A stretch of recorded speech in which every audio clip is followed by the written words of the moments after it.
아시안컵 16강 대진이 모두 완성된 결과 대한민국은 다음 주 수요일 새벽 1시에 F조 1위 사우디아라비아를 상대하게 됩니다. 한국이 조 1위였다면 경기 시간이 저녁 8시 반으로 저녁 먹고 보기에 딱 좋은 시간이었는데 조 2위로 밀리면서 경기들이 죄다 새벽 1시로 밀려서 응원하려면 잠을 포기해야 됩니다. 지고 있는데 웃고 있던 클린스만 감독 생각하면 분노만 차오르는 게 사실이지만 이번 아시안컵이 마지막이 될 손흥민 때문에라도 꼭 일어나서 응원을 해야겠죠.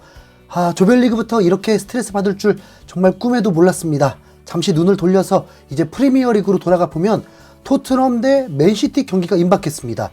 오는 새벽 5시에 토트넘 홈에서 경기를 하는데 손흥민은 당연히 출전 불가지만 이 역시 트로피가 걸려있는 중요한 대회인데요. 영국도 잠시 휴식기를 가지면서 경기수 자체가 절반으로 줄어든 기간이다 보니까 관심이 뜸했습니다. 그리고 의외로 1월 겨울 이적시장 동안에 빅뉴스가 별로 없었죠.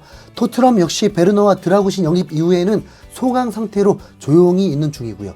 하지만 최근 영국 스카이 스포츠 방송에서 흥미로운 이적설이 하나 나왔는데 그동안 줄곧 있었던 코너 갤러거 영입설입니다.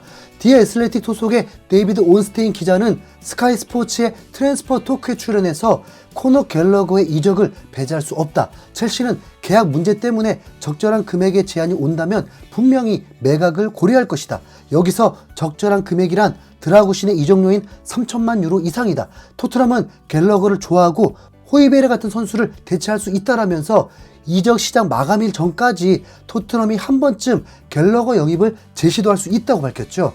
갤러거는 2선과 3선을 두루 소화할 수 있고 활동량 역시 상당히 많은 편이라서 엔지 감독이 매우 선호하는 유형입니다. 영입만 된다면 홈그라운드 규정도 충족되니까 경기 외적으로도 도움이 됩니다. 게리 네빌 역시 방송에서 첼시 라인업을 보더니 첼시 명단을 보니까 이런 생각이 떠오른다. 이렇게 많은 선수를 영입했다면 장부를 맞추기 위해서라도 누군가를 팔아야 한다라면서 첼시가 정말 갤러거를 팔 수도 있다고 했고요. 그런데 참 이상하게 올겨울 이적시장은 작년에 비해서 엄청나게 조용한데요. 실제 스카이 스포츠가 발표한 자료를 보면 작년 1월에 프리미어리그 팀들이 지출한 이적료가 총 7억 8천만 파운드가 넘는데 한화로 무려 1조 3,200억 원 이상의 금액입니다.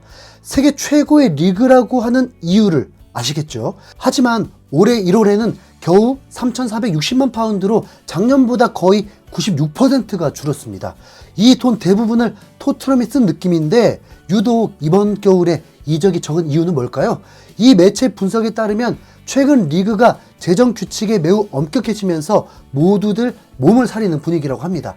에버튼이 회계 문제로 승점이 삭감됐고 노팅엄 포레스트 역시 재정 문제가 걸렸다 보니까 기존에 문제가 많았던 큰손 구단들 맨시티나 첼시 같은 팀들이 더욱 사리게 됐고 현 상황이 된 거죠. 이 틈을 타서 토트넘이 전력 강화에 성공하면 시즌 후반기에 상승세를 탈 수도 있습니다. 그래서 이번 맨시티전이 더 기대되는데요. 일단 자타공인 맨시티 킬러인 손흥민이 아시안컵 차출로 없는 상황이지만 그래도 희소식이 있습니다. 바로 공격형 미드필더 메디슨이 복귀해서 훈련은 물론 선발도 가능하다는 겁니다.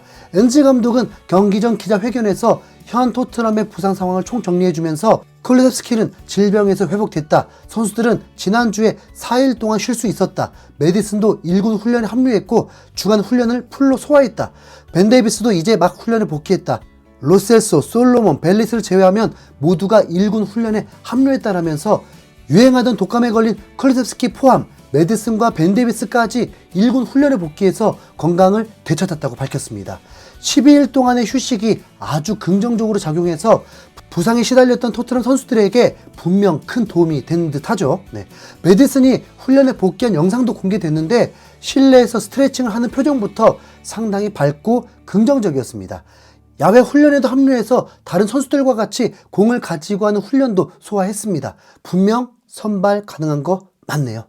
참고로 맨시티 홀라는 아직 발부상이 있어서 내일 경기에 결장한다고 합니다. 과르디올라 감독이 인터뷰에서 직접 말했는데 홀라는 복귀하기 직전이다. 내일 경기에 출전할 정도는 아니지만 복귀가 가까웠다. 몇 개의 훈련 세션도 진행했다. 하지만 아직 완벽하지 않아서 조금 더 기다려야 한다라면서 홀란이 부상에서 완벽하게 회복하지 못해 내일 경기는 결장한다고 못 박았죠. 그리고 수비수 아칸지도 결장한다네요. 네. 토트넘 입장에서는 이제 상당히 해볼만 한데 경기가 토트넘 홈이라는 것도 큽니다. 서로 다른 두 개의 팀에서 3관왕에 성공한 유일무이한 최고의 명장 과리돌라 감독조차 토트넘 원정의 어려움을 토로했는데요. 토트넘 원정은 너무 어렵다. 그곳에서 잘 뛰었지만 아직까지 득점하지 못했다. 토트넘 호스퍼 스타디움에서는 토트넘이 우리보다 더 나았다라면서 토트넘 원정 징크스를 언급했습니다. 영국의 공영방송 BBC는 이번 경기에 앞서 토트넘과 맨시티 간의 통계를 정리했는데 맨시티는 모든 대회를 통틀어 토트넘 원정에서 한 5경기 모두 무득점으로 패배했다. 그 경기에서 슈팅 84개, 유효슈팅 22개를 했지만 골을 넣지 못했다라면서 토트넘이 홈에서 맨시티에게 진 적이 없다는 대반전 기록까지 공개했습니다. 과리돌라 감독이 유럽 3관왕을 차지하고도 토트넘 원정에서 골을 넣는 게 꿈이라고 했던 그 인터뷰가 진짜 진심이었던 걸 확실히 증명하는 증거죠. 뿐만 아니라 토트넘은 역대 FA컵 경기에서 홈 13경기 중에 12번을 이겼다고 하니까 기록상으로 토트넘 승리 가능성이 충분합니다. FA컵 16강에서 맨시티를 꺾는다면 이 대회 우승도 당연히 가능해지는 겁니다. 8강부터는 3월 1일 이후로 일정이 잡히니까 손흥민이 아시안컵을 마치고 돌아와서 우승에 일조할 수도 있고요. 토트넘과 맨시티의 역대 상대 전적은 여러분 놀라지 마십시오. 66승 37무 66패로 완전 동률입니다. 토트넘 팬들의 자신감 올라가는 소리가 들리죠. 네, 실제 해외 커뮤니티의 반응을 봐도 은근히 승리를 자신하는 팬들이 많았습니다.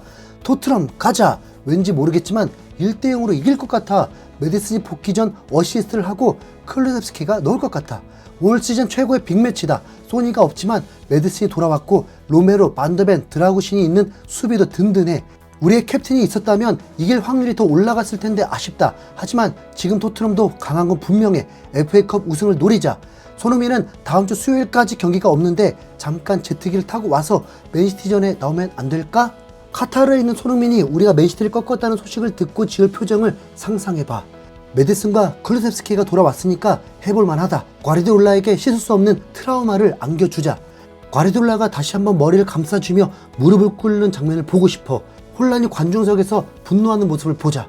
이번 고비를 넘긴다면 우리는 정말로 우승에 가까워질 수 있어. 소니 없이 맨시티를 이겼는데 소니가 돌아오면 무조건 우승하겠지. 경기 시작까지 기다리기가 힘들다. 분명 손에 땀 흘리는 경기가 될 거야. 토트넘 파이팅. 확실한 근거가 있는 건 아니지만 느낌적인 느낌으로 맨시티를 이길 것 같다는 자신감 넘치는 반응이 꽤 많았는데요. 손흥민 없는 토트넘이 맨시티를 잡고 FA컵 8강에 진출할 수만 있다면 손흥민 복귀 이후 우승도 정말 꿈이 아닙니다. 그래도 클린스만의 무전술 경기보다는 엔지 감독의 닭공 전술이 훨씬 재밌을 거니까 응원하는 맛은 좀 더 나겠네요. 자, 여러분은 어떻게 생각하는지 댓글로 예상 스코어 한 번씩 알려주세요. 이상 흰수염고래였습니다. 감사합니다.